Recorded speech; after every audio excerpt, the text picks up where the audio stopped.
Awesome. All right. So what we want to do is have our discussants now lead off the response to the opening statements. And Kitty is kind of a in between. She's a discussant and someone who read a statement.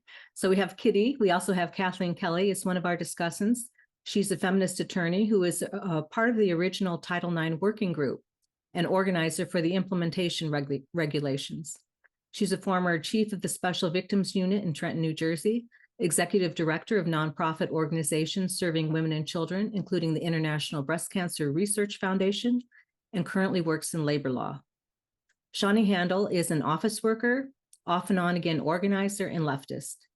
She recently completed an MA in history where she focused on the equality difference debate in feminist thought. Shani is a former member of both WOLF, which is Women's Liberation Front. I saw somebody in the chat asking who WOLF was, Women's Liberation Front, and FIST, which is Feminists in Struggle. While she has mostly stepped away from feminist organizing, she remains committed to fighting both gender identity ideology and the religious right. So I want to start by letting Shani and Kathleen and Kitty respond to whatever is of interest to them in the presentations, and then we can gradually bring in more people into the discussion. So take it away, women. Well, one thing that really struck me was something Max said right at the beginning, and that was that we have to rebuild an autonomous women's movement in this country. And it has to be based, obviously, in left-wing principles, because that's where we come from. And that's our history. And I also really appreciated Max's emphasis on knowing our history, that because I think if we could look at sort of how the women's movement stalled out, which I really think it did, I think at a certain point we became rather complacent.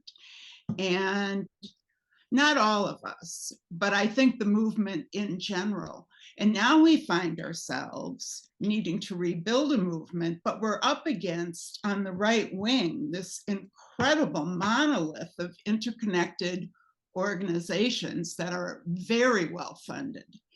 And I think it's going to be difficult. I think it can be done. I think it takes a lot of grassroots organizing, but we also don't have even the basic infrastructure we used to have. We don't have like a national magazine, like a Ms. magazine. We no longer have really women's studies in various universities because they have all been captured by gender ideology. We don't have really one national organization. We have a lot of semi-feminist organizations like NOW and, I'm trying to think of, AAUP, the American Organization of University Women, not PW. But they have also sold out to gender ideology. So we have a lot of work to do. And I think what we need to do is look at how we go about rebuilding that women's movement and exactly what it's going to take. I think we know what we're up against, but, and I'm sure the women here have great ideas for rebuilding the movement, and I'm anxious to hear them. One other thing I wanted to note was, Max had this great analogy to the witch hunts, and saying that the way women who speak out, gender critical women, are treated today very much like what happened during the witch hunts. And then when Bess talked about the pornography, the anti-pornography campaign, I was in Minneapolis when that was going on there. And interestingly enough, the ACLU was 100% behind the pornographers. In fact, the entire time I lived in Minneapolis, all the ACLU did was defend pornographers. And then, of course, today they're, have totally sold women out and have been completely captured by gender ideology. So I thought that was an interesting connection. I know these are all just I'm throwing out all the things I have picked up, but it was a wonderful discussion. Finally, Katherine's point about how it seems that the women's movement, from the outside at least, has set aside all these other issues to deal with the gender issue. And I think one thing we have going in our favor now is how many women were outraged about the Dobbs decision. And somehow I think we can piggyback other feminist interests, interest in expanding healthcare for women, expanding family medical leave, contraception, all kinds of things that we can piggyback on that outrage. We just sort of have to figure out how to do it, because just like the right, our issues are interconnected too. And I think we have to remember that, and also remember where we did come from. And it is the left in this country that gave birth to the women's movement. So, and also the civil rights movement in many ways gave birth to the women's movement. So those are just some thoughts that I had. Great. Do you have something to say, Shani? I'm sure you do. So much. Yeah, I usually have a lot to say. I'm a little tired today. These were amazing presentations. And I guess we have talked a lot about both the actual like financial and legal connections between the right and various self-identified radical feminist organizations, and about the different sort of narratives. And I find it really interesting when language can sort of be right, be left. We talked about National Socialism, like these types of confusions and these kinds of co-optations of language. We've always seen those. And I don't know if harping on Woolf is the most productive thing, because this is obviously a systemic problem that's happening.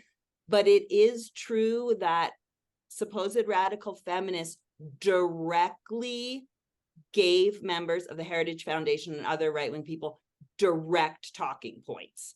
So yes, of course, you cannot stop the right from coming in and co-opting the anti-war movement that's happening now, coming in and co-opting other issues of medical freedom. Like, you can't stop the right, which is very powerful and successful, from co-opting your language, but this was a direct feed.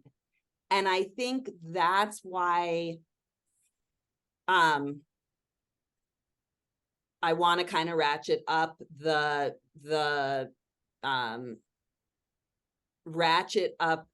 grave nature of the situation, I guess. And then one other thing I wanted to say, this has been such a devastating experience for so many of us. And I was really grateful for the balance, because seeing Max's stuff about what's happening to us made me remember why, when I was in Wolf, why I first went along with it.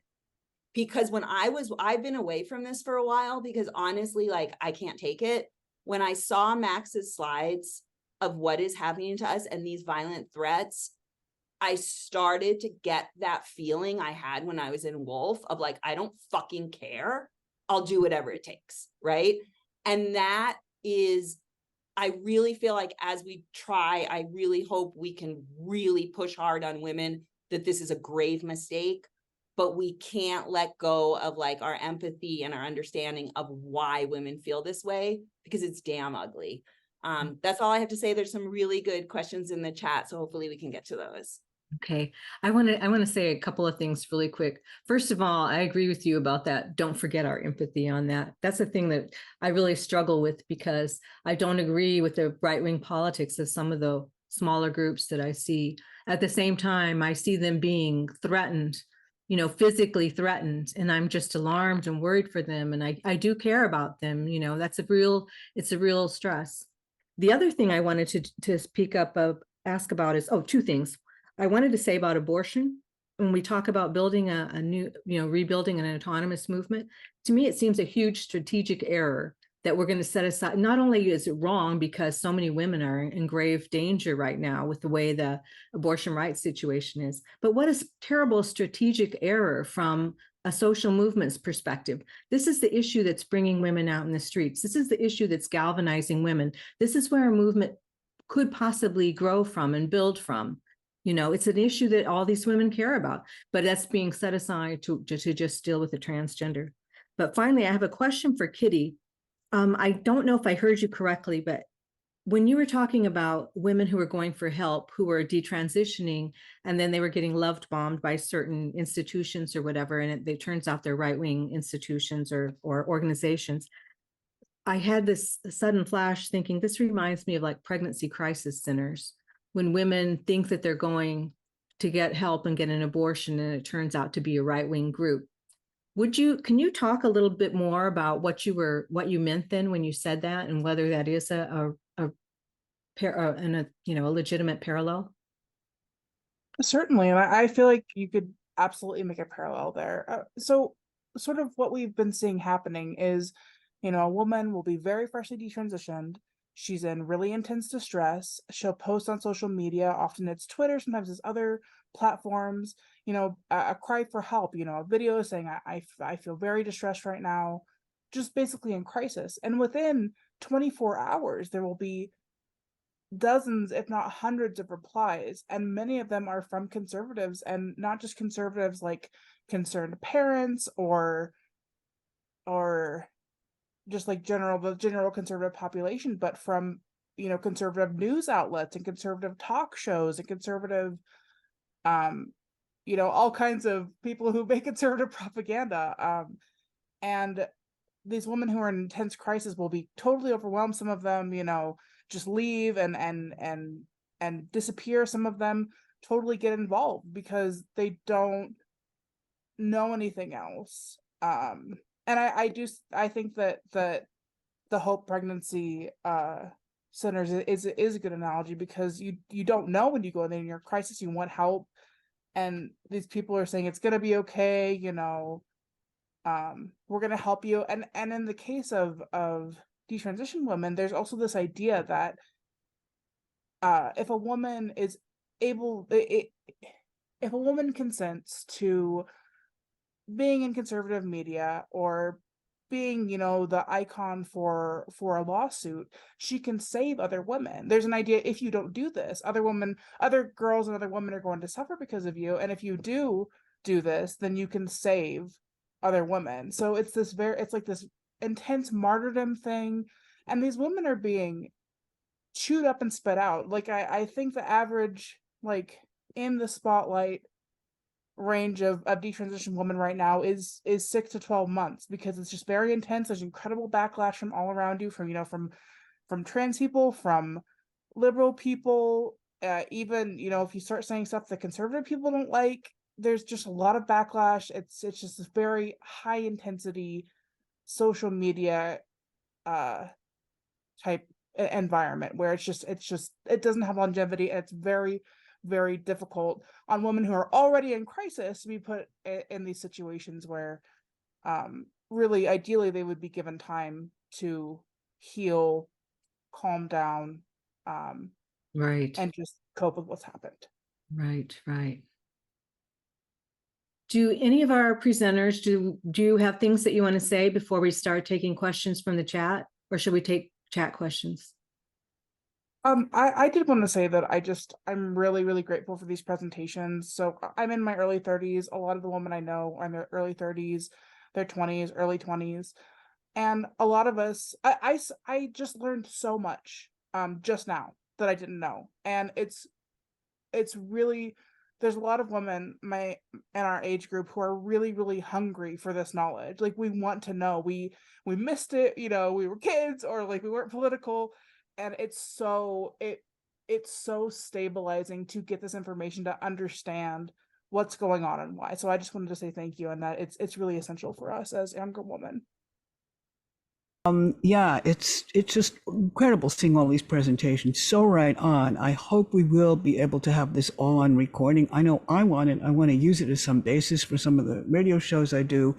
Very important that all of this be documented, including the chats. So I hope that will happen. I think the critical question that Kathleen Kelly raised, and that some others have raised, is how do we reestablish a feminism that has a center to it? Because what we don't want is a lot of different competing groups. That just adds to the confusion. I have stuck with FIST in spite of some difficulties I have with some members around these issues, because I believe as a organization that defines itself as being on the left and is a multi-issue organization, a multi-issue feminist organization, its container is right for organizing this kind of centering feminism again amidst, centering feminism again, including obviously transgender crits. It already exists. It's democratic, and I actually want to ask people to consider joining and helping to move it into this left feminist center that we want. Because I can't see establishing it more organizations, and all of them have slight differences and compete. That's not going to get us what we want. As I said in the chat, I think feminism has been dismantled. It's almost like a bargain basement sale, and different groups, including on the so-called left, have taken different chunks of it and run with them and said, this is our issue. For instance, some of the groups like Women's Strike, ostensibly socialist groups, or DSA, have decided abortion is their issue, that it is a working class issue. Well, of course it is a working class issue. It was always understood to be that, and it was fought for on that basis. However, it's also a feminist issue, an issue that has to do with the response to, ages of oppression and subordination of women, and women reclaiming our right to our lives.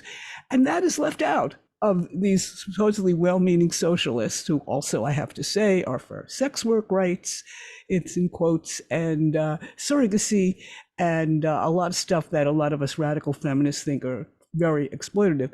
So we really need to take back the parts from the different groups that have sort of run away with them and dismantled us and reestablished that center. And I think if we do meet again and keep going, we really have to focus on doing that. We don't have a choice. Thank you.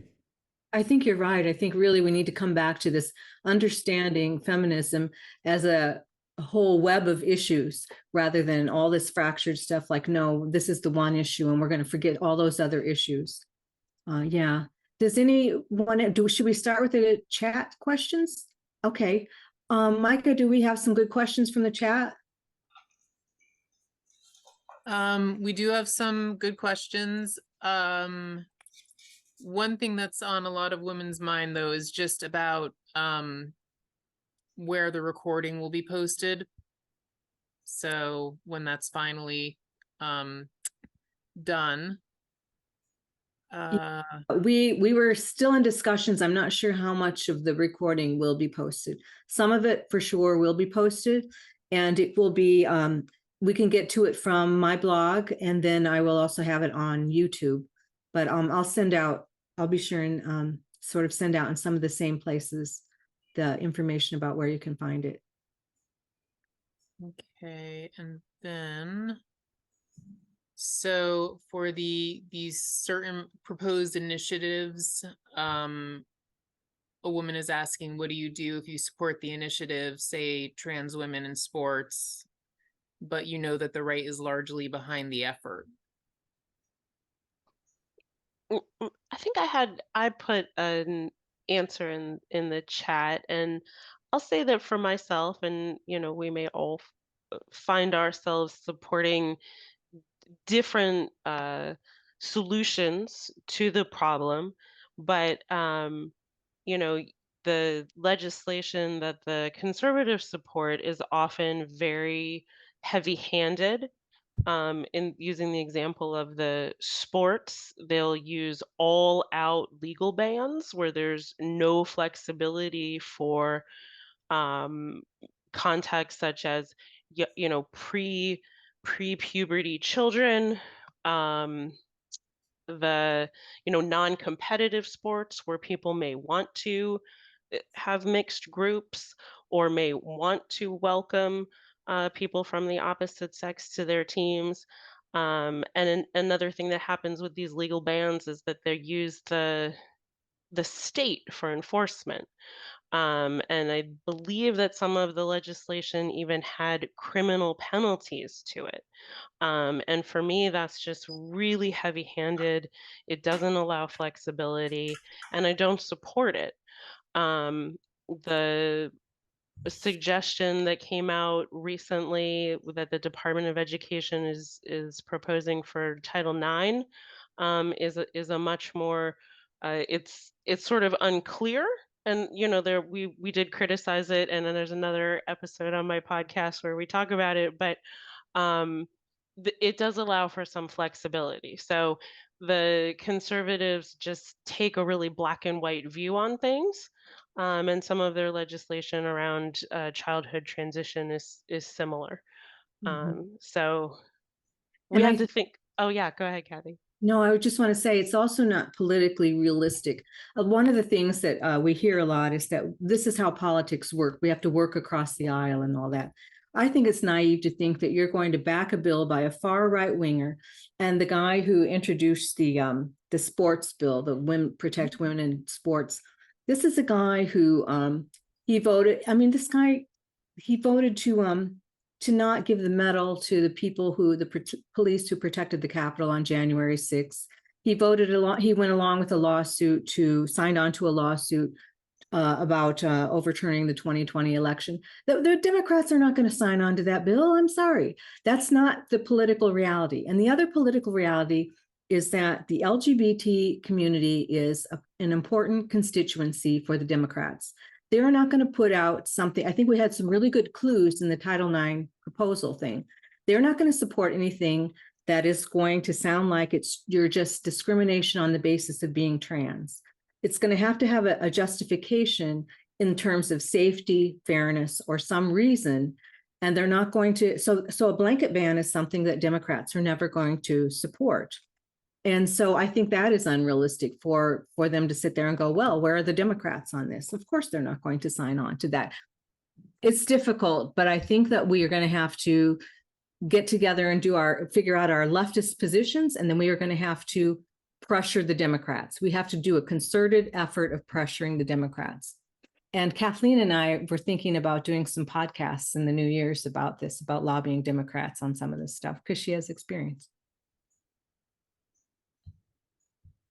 I wanted to say something, and then just a little bit, and I think Tina in the chat got to this. I wanted to just throw in the idea not just of optics with working with the right, but on the fact that if in terms of these laws against transition and things like that for youth, of like the legal precedent that these things might hold, and I'm not a lawyer, but there can be things like when we start heavy-handedly regulating against hormones, what that could mean for contraception and things like that. So it's, even if you might agree, if you actually look into the way these laws are written, I believe that there's like booby traps for us set in those laws.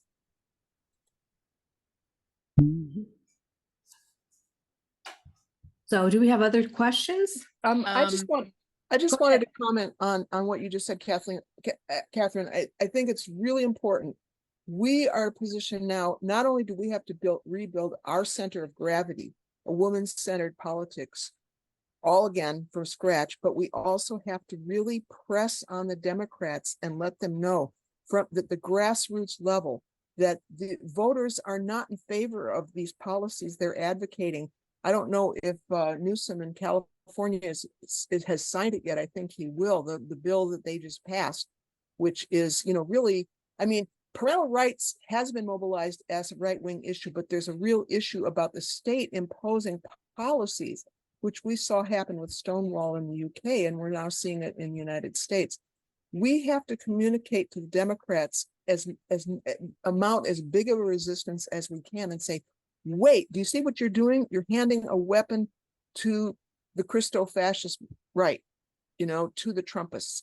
And it's so important to stop the Trumpists from taking over this government. It's like we're teetering on the brink of fascism here.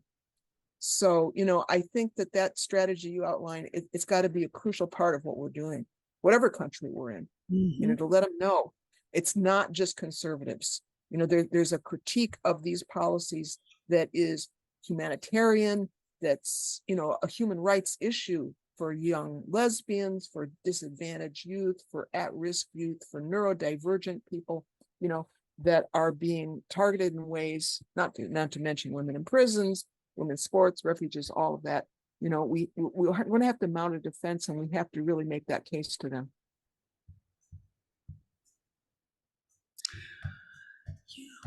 So there is a question about how do we distinguish ourselves as a separate and opposing movement?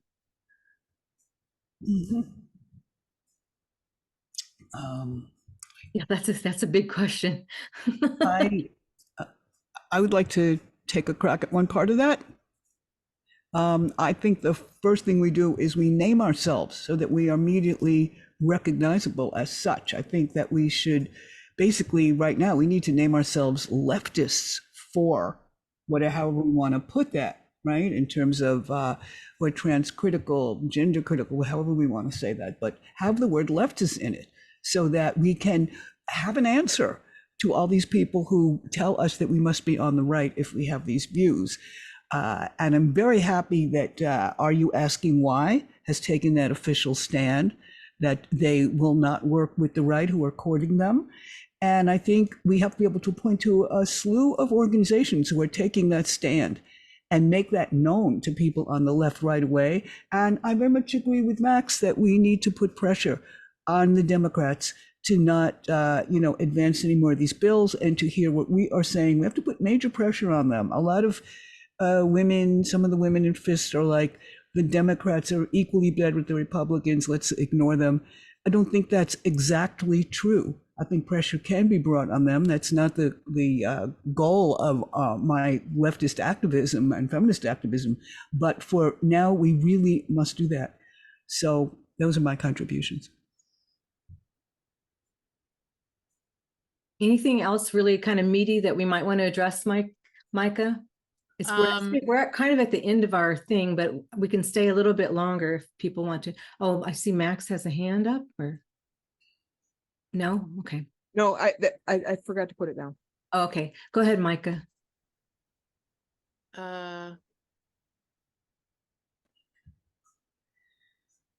So let's see. There was a question about summarizing the destruction of women's studies and the use of real feminist analysis in academic disciplines. If someone could summarize kind of what happened there. Max may know more than me, but I will say the institution I was at, I mean, it's down to money, basically. To me, where I was at, the women's studies department was always starved for cash. And to survive, they agreed to become gender studies. And it was a big controversy because people understood the danger, but they also wanted it to survive. And I think that's what really happened. They wanted to bring in gender studies, men's studies, and then we would get the department would get more money.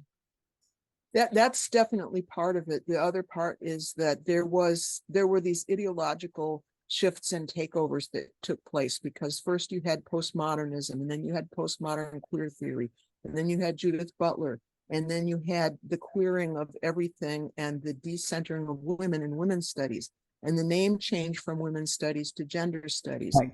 And then the arguments in which trans advocates were screaming about policing gender turned into them policing gender and them policing speech and saying that it was wrong for sex to be even raised as an issue.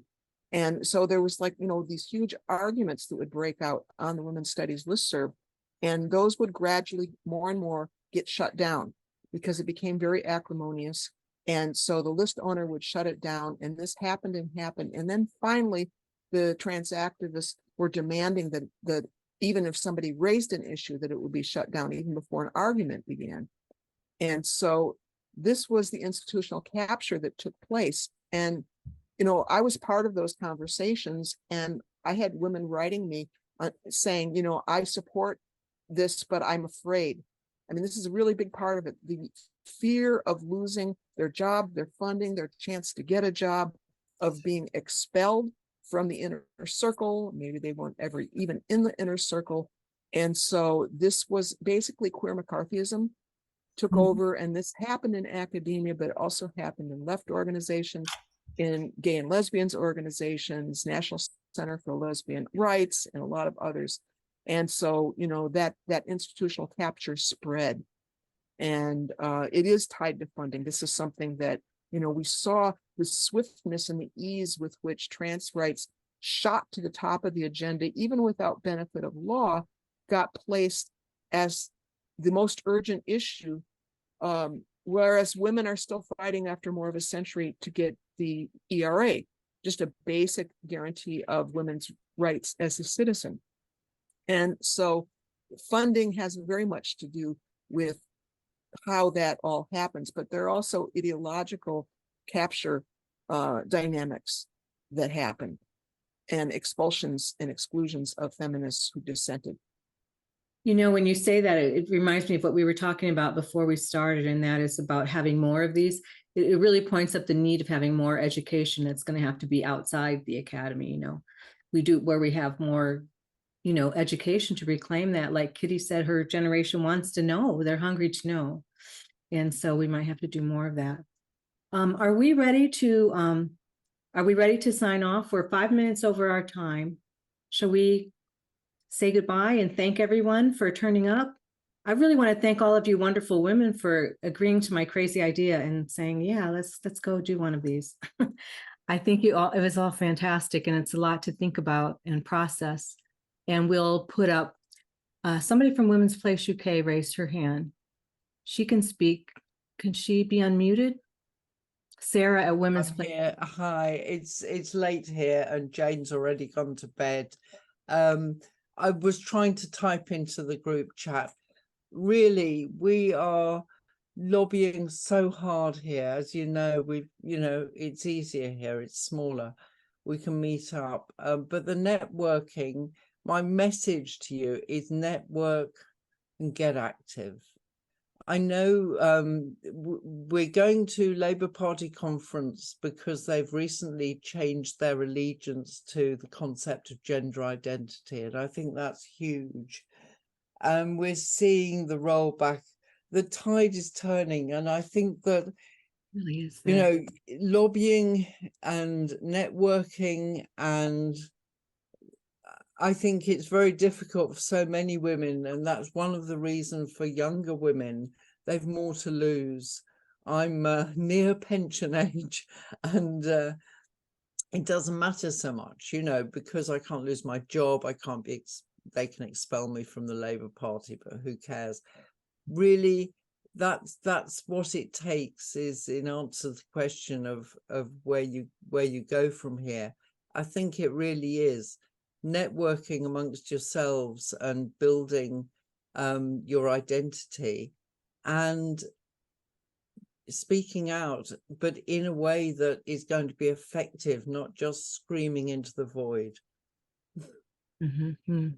Great. Good Nice luck. to see you, Sarah. Good luck. Thanks for staying up so late. We need you to do this. We're going to take Fran and then close out, I think. Yeah. Okay. So this was a great victory because over 80 women showed up, maybe more. Some have come and gone on something that was done on relatively short notice. And it just shows this is really something dynamic that's happening here. So I'm afraid it's going to be lost if we all just say goodbye. I think that we have to have some way of reconvening, and we have to have some way of linking up with each other. And I'm wondering if anybody agrees with that and has any ideas of how we can make sure that all this isn't lost. Good. I think we should talk about that as in a smaller group first, maybe, and figure out what we want to do. Are we ready to sign off then? Thank you everyone for coming.